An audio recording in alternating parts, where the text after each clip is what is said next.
Welcome to the Level Up Artist Podcast. We are your hosts, Adriana May and Jackie Sanders. We're two art professionals sharing for the advice and business lessons we have learned along our creative journeys. we talk to artists, leaders, and art professionals to demystify the creative process and discover new ways to succeed as a career-minded artist. If you find value in these conversations, please go ahead and subscribe. This will help other creatives like you find our podcast, and you'll be notified when we drop new episodes every Tuesday. So, earlier this year, we had the opportunity to set up a podcast room at Triangle Artworks' annual arts event called Smash, which was amazing. And during the event, we had the chance to interact with all kinds of folks from all walks of life, artists at different stages of their career. We got to meet lawyers that do services for artists, accountants, other types of providers, marketing and website specialists, all kinds, as well as leaders and art administrators that work in public art and art councils and art nonprofits. It's one of those events that's kind of like a who's who, but it's not just the artist. It's kind of like the artist, and you know how they say it takes a village. Well, the whole village that supports artists is also invited as part of the celebration event, which is really cool. And then one of the things that we got to do, besides asking folks, how the annual event had benefited their professional career, we also wanted to zero in on some of the challenges that artists may be struggling with, which, as you know, it's the kind of stuff we try to demystify on the podcast. And we try to capture some advice gems from art professionals who have seen other sides of the industry. But at least for the purposes of this episode, we want to kind of struggle on some of the artist questions and kind of take it from there. Yeah, so we're going to be sharing and then responding to some of those questions that we received, kind of like a call-in radio show, even though these questions were captured at a previous event. But to go ahead and start, let's start with Amanda's question. My name is Amanda Shemansky, and I'm an oil representational painter. I took a public art course sponsored by Triangle Artworks in the fall of 2023. And that was amazing for me. It was, first of all, free, which makes such a huge impact for a working artist. And it really enabled me to feel confident in applying for public art projects and knowing how to search for them. Even if I'm a beginner in the career and a beginner in applying to these, like I feel confident in how to apply. So yeah, it was amazing. I think the thing that I have lately been struggling with is finding my artist community, finding people that kind of keep me competitive and sharp and offer that constructive criticism and challenge me.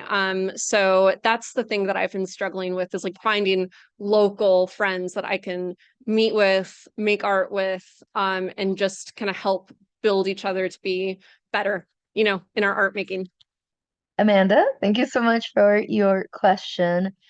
First thing that comes to mind to me is whether it's here locally or if somebody's listening, they might be in another state or even in another country.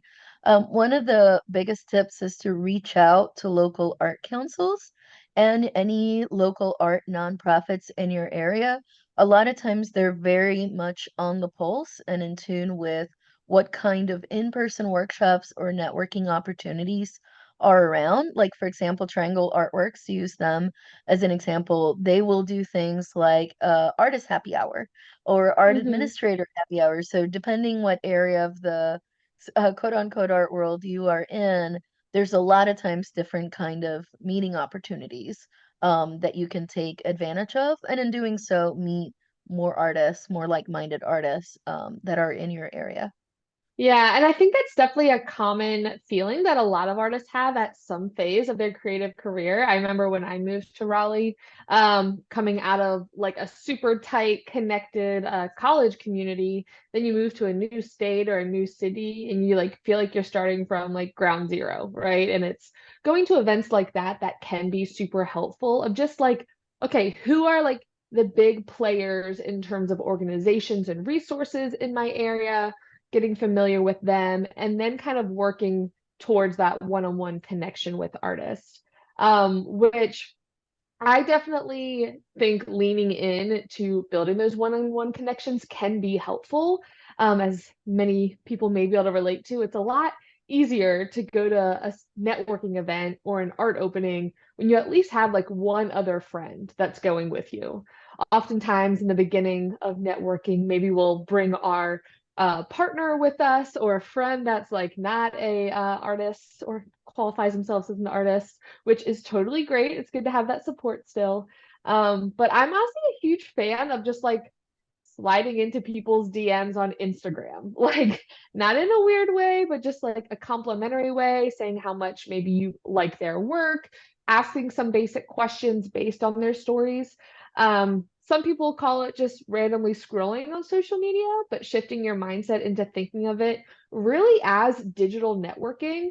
Set a timer for yourself, 15, 20 minutes, and go share some love on some people's Instagrams that you went to an exhibition the weekend before and started following them. Yeah, going to those events, following the featured artist on Instagram, and then interacting with them can be a great way just to start building those connections. And then as you want to take relationships from online to offline, maybe asking an artist to go on like a coffee date with you in terms of, hey, I would love to talk more about how you got this opportunity or resources you know about in the area. Do you want to grab coffee this weekend or whenever? That can be a great way, especially for many artists I know in our immediate area and in the arts community at large, are just super generous with the information. Of course, having virtual friends like podcasts here is really helpful. But yeah, giving it one-on-one connections to where worst case, they're not going to see your message or they won't respond, or they say, you know what, things are really busy right now, but hopefully I see you at a future event. Yeah, that's totally fine. So going to large events, acknowledging those resources, and then building one-on-one connections from there, I think is the best strategy to go into it. Yeah, absolutely. And I would add too, like if you're asking to coffee date someone that perhaps is a lot farther along that you are, that you're getting a lot of value of that conversation, buy their coffee, buy their sandwich, just it's the least you can do, Hmm. if they're sharing that experience freely with you. It's a nice gesture. Makes it more likely to have a follow-up too. Hmm. Just that little extra, little extra. All right, so that was awesome. So there you go, Amanda. Hope that was helpful. Next up, we have questions from Emmy and Pervy that are somewhat similar. They have to do with marketing and branding and exposure. So let's go ahead and listen to their question.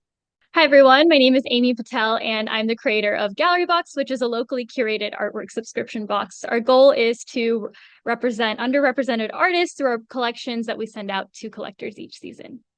Triangle Artworks has been significant in helping me find access to mentors as well as education. It's really hard starting out as an artist that's trying to launch a business as well as get my own artwork out there. So finding that support through community and being able to share different sorts of learnings with each other has been really helpful. One of the things that I really struggle the most with as an artist is trying to market and brand my artwork and get that out there as a new up and coming artist. So a lot of the times I see a lot of established artists in galleries and markets around town. So it feels like I'm starting from point zero and it's really difficult to find different opportunities that way. So finding that sort of community and being able to better establish my artwork and find the best practices to get there. My name is Parish Shroff, and I'm a visual artist. I work in mixed media and fluid art. I have been practicing art from last 20 years. I'm trained in graphic design and commercial arts. From last 10 years, I have been working with fine arts part and creating paintings and artworks.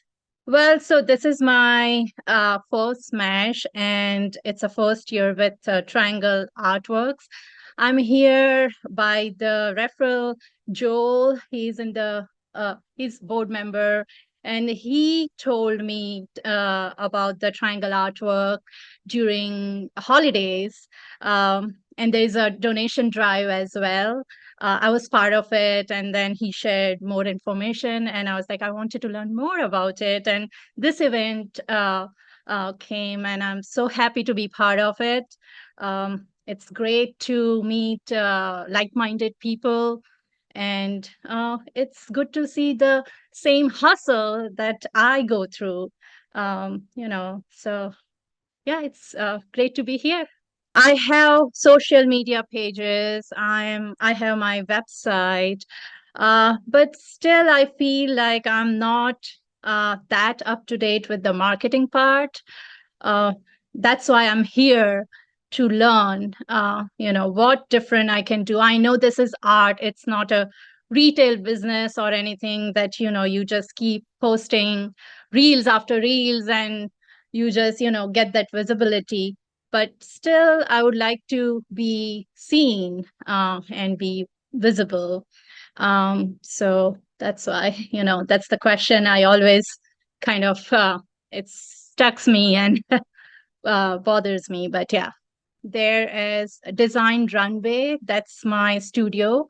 And my Insta handle is Design Runway Purvi. And you can also find me on the Facebook by Design Runway. And my website is www.artbypurvi.com. So those are wonderful questions, and I feel like regardless of what stage of your art career you're in, marketing, branding, getting exposure as as artists are things that we have to not just build in the beginning, but also evaluate at least annually or every other year. Because sometimes either the strategy needs to be tweaked a little bit, or maybe it's not necessarily in alignment with the new work that we're creating. So, regardless of what stage you're in, this is something to look at. In terms of your specific questions, I feel like a great starting point are actually books. There's two we've talked about on the podcast before. Art, Money, Success by Maria Brophy and I'd Rather Be in the Studio by Allison Stanfield are two that come to mind because they specifically address marketing for artists. Be careful, there's a lot of marketing stuff out there geared towards artists, but isn't even necessarily by artists at all, or anybody that's even in the art industry. They're just kind of repackaging it from something else like manufacturing, and it doesn't really apply to us. So be careful with that out there. There's also workshops and courses that, again, are specifically for artists by artists, like hint, hint, nudge, nudge, the ones we have at levelupartist.com, where we talk, ourselves about actionable marketing and branding strategies for visual artists and have templates and PDFs and things like that that specifically address these kind of questions. But I would say books and then online courses like the ones we put together are a great way to get started. Yeah, absolutely. I know those two books were especially vital at the beginning of both of our creative careers, of really just being that. I think the biggest thing is like that mindset shift into marketing yourself as a product, as a brand, while still obviously making work that you're connected with. So those two resources were definitely super helpful. But from a quick action item standpoint, in addition to maybe adding those books to your shopping cart online. Another quick action item that I think is helpful is, again, going back to something simple that maybe 5-10 minutes a day is just really interacting with other artists and galleries online, whether it's on Facebook, whether it's on Instagram, whether it's finding their newsletters to really get on their radar. Which also then helps about resources, which goes back to the first question. But doing things just like sharing their posts to your stories, commenting on people's works or posts, even just simple words of affirmation of, oh my goodness, this looks awesome. Like, you as an artist know how great of a feeling that is when someone comments on your stuff. And then you start realizing, oh, this person comments pretty consistently. And not doing that as like a manipulative tactic, but truly just commenting what your first reaction to the post can be that makes someone's day, makes them smile, is a great way to connect and grow your audience online, but also gives you an idea from a marketing standpoint of what kind of content do you like interacting with? What are different ways in which different types of artists market themselves online? Because it is a really personal decision on what you want to share, what you don't want to share. And we dive into a lot of that at our Level Up Artist marketing course. But just being aware of what's out there and then doing what feels right to you. But up next, we're going to get a question from Katie Stewart about pricing challenges and how to make a living with your artwork. I am Katie Stewart. I am an installation artist, a photographer, and art director creating in Raleigh, North Carolina. It's been an incredible impact, actually. So I was a photographer and a senior graphic designer before I went freelance. And so I have recently been making the transition more into installation arts and things like that, like really immersive installs and public arts in specific. And I randomly saw a class that was for free, run through Durham Momentum 360 and Triangle Arts. So I applied the night of that it was due. I applied and then I got into this incredible class. It was kind of like a scholarship, so it was free, wonderful, accessible. And that is where I met Cynthia Dice and David Wilson. So I was in the class with Jackie. It was really fun. Also, I was so happy to see a familiar face and like a artist that I'm also a fan of, like in the class. It was really heartening. And their support and just that resource was so incredible, indispensable, amazing. Got to meet like incredible speakers that spoke to our class, like Eliza Redman, who I'm also a fan of her work, like absolutely incredible in the city of Durham. And our teacher was David Wilson. So he is actually like an incredible public artist that I was familiar with his work because I live right near the Chavis Community Center. So like, I guess as a freelance artist, you don't have a lot of access to like mentorships, or like you just have a lot of questions and not a lot of answers. And it can be really frustrating and discouraging, and you can just like struggle to find a compass. So that Triangle Artworks class was my compass, and just was just like this wonderful, heartening highlight of my week for 6 weeks. How long was that class? Yeah. Yeah, so it was just amazing. I can't recommend it enough. I went to like one of their mixers, even though it is physically painful for me to network, but I'm glad that I went to the mixer because I met another artist who is actually photographing that event, and I am now applying for public artworks with her, my auntie. She's amazing. Yeah, so excited. And so also I David Wilson, the teacher, asked me to collaborate with him on some public art RFQs. So we've been applying. We made it to the next step for Method Community Center. We unfortunately didn't get it, but we are not discouraged and we're going to keep applying. But yeah, I can seriously go on forever about how important and special Triangle Artworks has been to me. Like I said, it is very hard as a freelancer to have a compass and it's hard even to find like the right mentor of sorts to ask all your questions to. So I have run into the problem of like, well, I guess not exact problem's not the right word, but I have been wanting to have pricing resources. Pricing, I think, is the absolute hardest thing. It is the most, not my most important thing, which probably, I'm influenced for the art. Like I'm in it for the art and the fulfillment and the emotions. But we live in a society where like I would like to be able to make a living from my art. So having help with pricing resources, I think, is really important. And so related to that, I think that contracts, they're legal. We don't want to get in trouble. That would be incredible for I guess support. And of course, like camaraderie, having a community, because it can be really isolating being like your own small business owner, because you don't have the camaraderie and like the face-to-face interactions that, well, I'm an extrovert, so I need those. That right there is the $1 million question that I feel most artists that want to make a living from their art or supplement their income from their art want to ask is how to make a living. So great question. I'd say one of the first things to think about is how do you actually pay yourself? And are you paying yourself pennies on the dollar? Do you sell for $25 a painting that took you, 20 hours? It's time to look at some of those numbers. We have several podcast episodes where we go deep into the subject. And we even go into different ways to calculate how to pay yourself.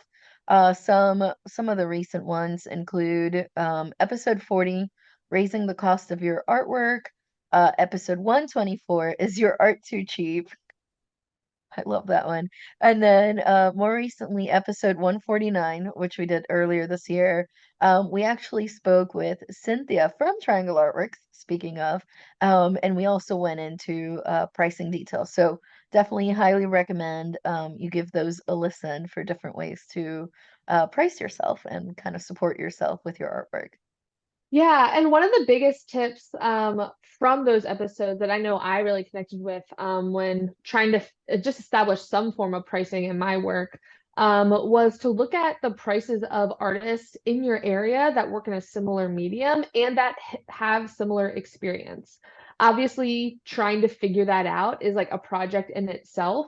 But this is really just for a range, trying to figure out, okay, for abstract acrylic paintings in my local community, what are the whole range of prices that they're going for? Is it $60? Is it $5,000?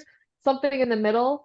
And just being aware of what other people are charging, but with the caveat that you don't know if they're pricing their artwork correctly. You don't know what their overhead is of their business or what their process is, if they have different, more expensive materials, less expensive. So I think just getting a range in your head though, and then kind of settling on a price that feels right to you. We talk a lot more in detail in those episodes for people to check out. But again, kind of learning the environment around you.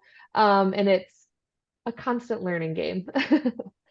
But up next, we're going to be tackling a couple more attendees' questions. First, let's take a quick word from our sponsors. This episode is brought to you by our Level Up Artist courses. We understand that life as a modern artist can be both exciting and overwhelming. Plus, there's a lot of information out there. So what do visual artists actually need? We've spent countless hours of trial and error, weeding through tons of information to find the gold, so you don't have to waste your time going down those endless rabbit holes. In addition to weekly calls, we have created video course modules to cover everything from artist documents to exhibition prep, social media to technology, sales strategies, artist mindset, PDF resources, templates, and so much more. Ready to get started? Head on over to levelupartists.com to learn more, get immediate access, and level up your career today. Welcome back, everybody. So for this next listener / attendee question, we have musician Mike Ryback, and let's listen to his question regarding, endless possibilities. My name is Mike. My last name is Rybak. It's Rybak. Not everybody knows this last name. Yeah, I'm from Ukraine, and I'm a singer. Yeah, so I just heard about it from a fellow local musician 2 weeks ago.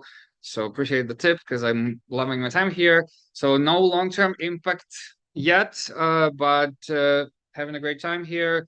Got an interesting angle to my problem from a mentor person, and met a few great folks. And talking to you guys, like, this is my X minutes of fame. So let's. I've been in four walls for years now. I'm an engineer. The moment they let us go work from home, I saw an opportunity and I took it. And it's been amazing because I control the level of I'm an engineer, so I have all kinds of quirks, and I can control level of smells and noises. And not always, because there's a kitchen. But yeah, it's been a blessing, and no traffic, and but then I wanted some human connection over time, more than the people I love the most.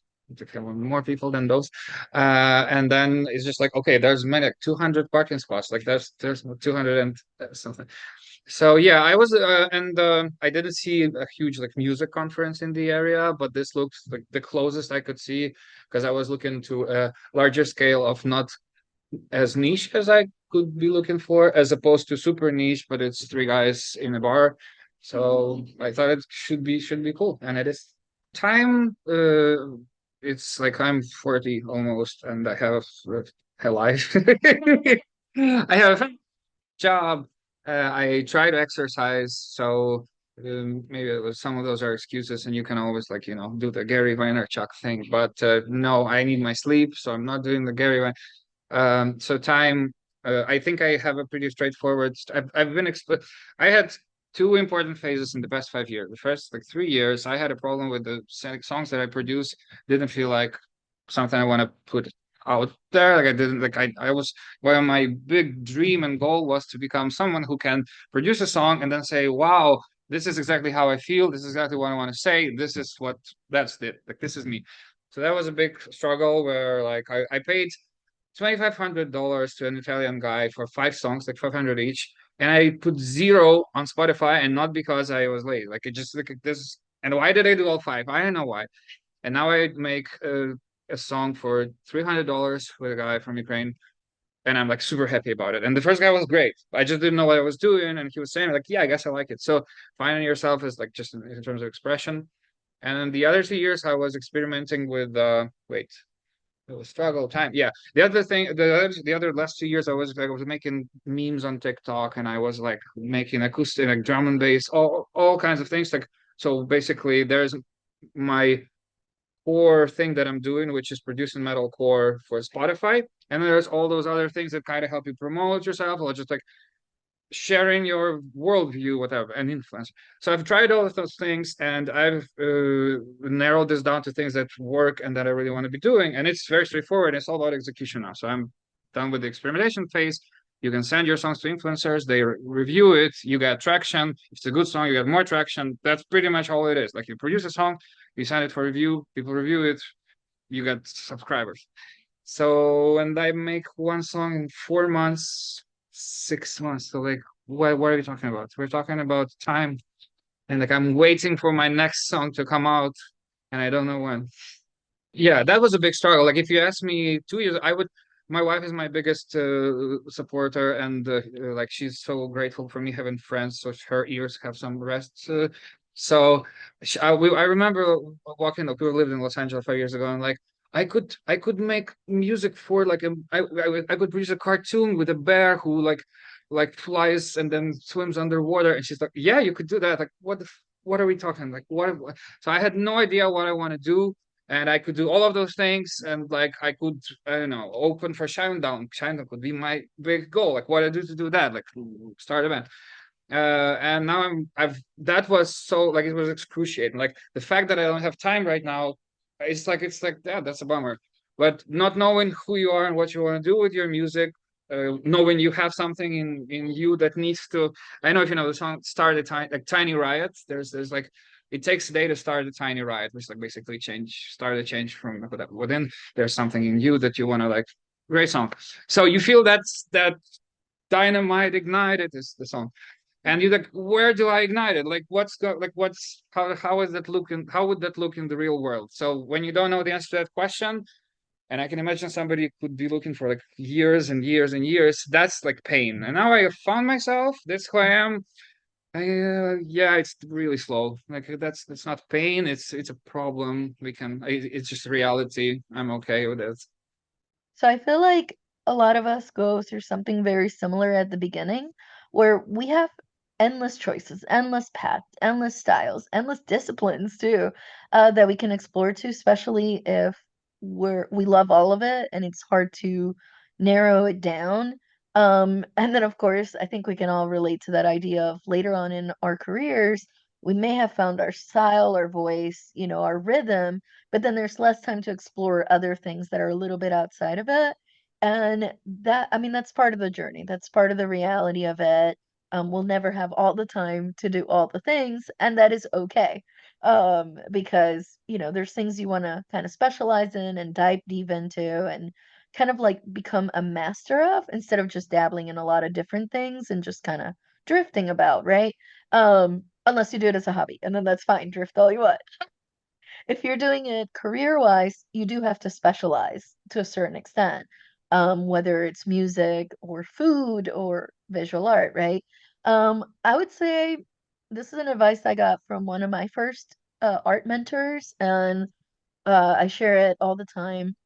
And it's essentially to kind of figure out what are some of the things you're interested in pursuing. Again, everybody depending on your discipline, what you're most interested about, and essentially try to rank it in a way of what are you most passionate about, then do 20 of the thing. So in the case of painting, oh, I want to do flowers and cats and cars and whatever it is, right? And then try to figure out, okay, out of that list, what is the thing I want to do the most? Oh, I know I want to do botanicals. Great. Do 20 of those botanicals or try to get through 20 and then evaluate as you get through it, push through it, get to the end. Is this something I'm still passionate about that I want to deep dive a little bit more into? Or actually, I couldn't wait to get it over with, and this is not my jam. And then you move on to the next thing, right? And by going through this process of, trial and error to a certain extent, then it helps you kind of narrow down a lot of those choices. Now, that doesn't mean the things that you're like, not now, and you put on a back burner. Don't be afraid to put stuff on the back burner. Like at some point, I'd love to make a series based on the planets. I don't know. I love space and galaxies and all, kind of nerdy like that. But in my current working style, it doesn't fit. So it lives in the back burner. It doesn't mean that 4 or 5 years down the road, I might be like, actually, you know what? The time has come. We are exploring this planet theme in a series of work. Like you can always bring it back and kind of tie it into what you're already doing or do it as an offshoot. And that's fine. But that part where we're all like at the entrance of the big, or it looks like a big whirlpool of all these ideas and all these things, I feel like the trick is to just literally list them, rank them, and then pick one, go into that, see how you feel about it, like literally give it a good old college try, as they say, like give it your best effort, and then decide, do I add this to my toolbox or do I back burner it and I can come back to it later? Or do I discard it and it's not my thing, but it was worth a shot. I was curious about it. I'm satisfied. I'm moving on. So I feel like for any folks that are in that stage of like, I could do all the things, that's great. Like, we love that. But if you're going to do this as a career, you do need to narrow it down a little bit, at least at first, and then you can go from there. Yeah, and I think that's really the key is to find that balance between all of those different variables, right? It's like find that distinct style, but something that you love doing. And that does remind me of kind of a conversation that comes up a lot with artists, but in case some of our listeners are not aware of the Ikigai concept of finding basically what your one like true purpose is in the world. You almost think of 4 different circles that are all interacting to where there's a small piece in the center to where one circle is what the world needs. One is what you love or enjoy doing. What you are good at is the third one. And the fourth one being, of course, something that you will get paid for. And the goal for many creatives is to find the intersection of those 4 things. Because based on where you are, the world needs different things. Based on who you are as an artist, you're good at different things or enjoy making different things. And so I think always evaluating those 4 questions can be super helpful as an artist because there may be something that you're really, really good at, let's say like photorealism painting. But if you don't enjoy doing it, it can be really tempting because people are going to pay for it. You're good at it to go in that direction. And then you end up building an art business that you end up feeling forced to make work that you don't enjoy making. Which is a really hard place to be in as an artist. So I think constantly evaluating those 4 questions, what does the world need? What do I love doing? What am I good at? And what will I get paid for? Is a great way to kind of take a pulse of, am I going in the right direction? And with your advice, Adriana, of committing to making a series of 20 or committing, okay, for the next 6 months, this is going to be my focus, can be super helpful with navigating those different waters. But as we wrap up today's episode, we're going to do one last question from Sarah Rose. Well, I'm Sarah Rose. I am a student at Meredith. I graduate in May, but I'm also a sculpture artist. I work primarily with ceramics and stone, but I'm just getting into glass with my professor, Lisa Pierce, which I'm so excited about. I could be a real nerd about it, but I was just introduced to Triangle Artworks in the fall. I took a professional practices class with Lisa Pierce, and she had given me a slight introduction to it, and then I enrolled in the mail list. And my first real experience though is tonight at Smash, and I'm loving it so far. I've made some really great connections with people, and I think it points out the beauty of having community in the arts. For a long time, I struggled with seeing myself as an artist, especially since I am a student who is majoring in art. I have quite a few friends who are artists, but they're majoring in marketing or business. And I find that it's been easier for them to see themselves as artists because they're not students first. But balancing that and learning to see myself as an artist has been a really great journey. And I hope that more people can find that. Sarah Rose definitely, I feel like, is speaking to my younger self as a graduate of art school. And that is such a common conversation that, at least at the time I was graduating, was not something that I was really even aware of. So kudos to her for even having that self-awareness. But that struggle between, if you have the title of being an art major in college versus just self-identifying as an artist, where maybe you're a business major, or vice versa. If you're like, well, I can't consider myself an artist because I am a business major, or whatever the situation may be. I know she didn't have too much of a question, but more so a comment on that.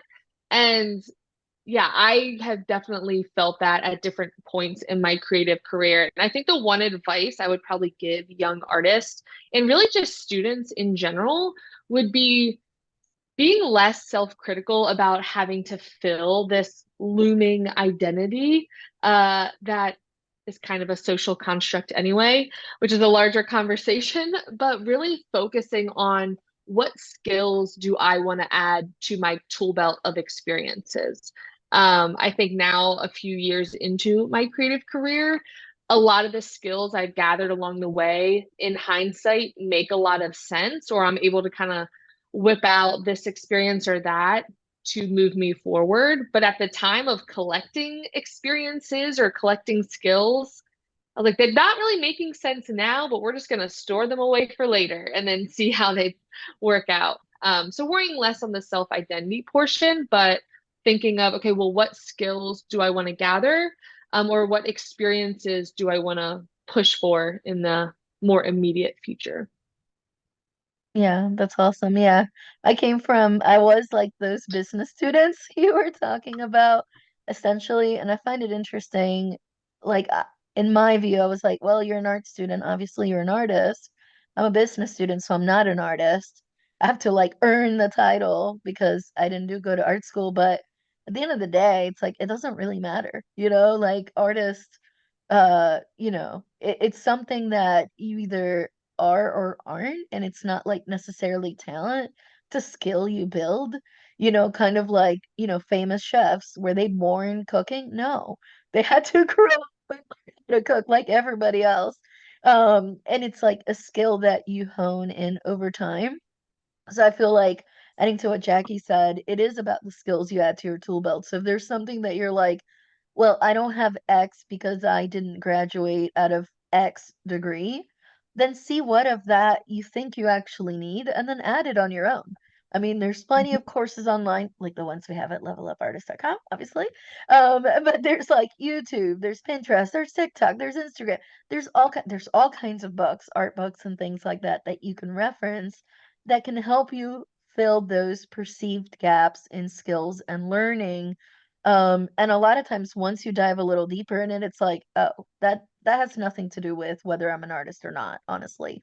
That just helps perhaps the business side of it, or it may help in evolving your art style if you're adding more techniques to your style. If you're the business student, a scenario, which that was me, but it doesn't necessarily have to be one. If I do one, I'm missing out on the other, and vice versa. There's ways to either combine both or just take a little bit of both, because some folks have neither. They don't have the business, they don't have the art degree. They might have something completely different. They might be I don't know. What's it called? Maybe they went to school to be a chef, and they want to paint, and they're like, I neither have business and I don't have art. I just know how to make cakes. Well, that's great. That's cool too.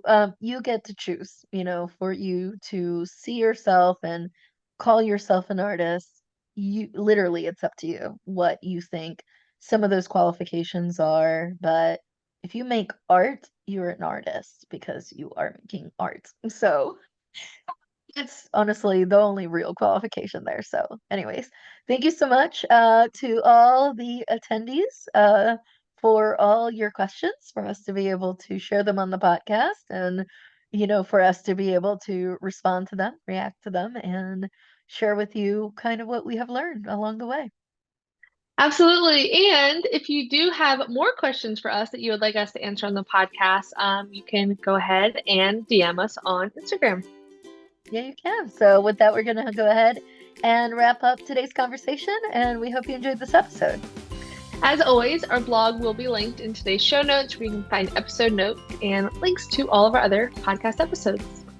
And if you want to stay connected with us in between episodes, share feedback, or have a question you would like for us to answer on the podcast, you can reach us through social media. I'm at May Art across all platforms. And I'm at J Sanders Studio on all platforms. And if you want to follow the podcast, we are at Level Up Artist on Instagram. You can also visit levelupartist.com to get immediate access to templates, resources, and course modules to level up your creative career. Thank you so much for listening. We'll talk to you next week.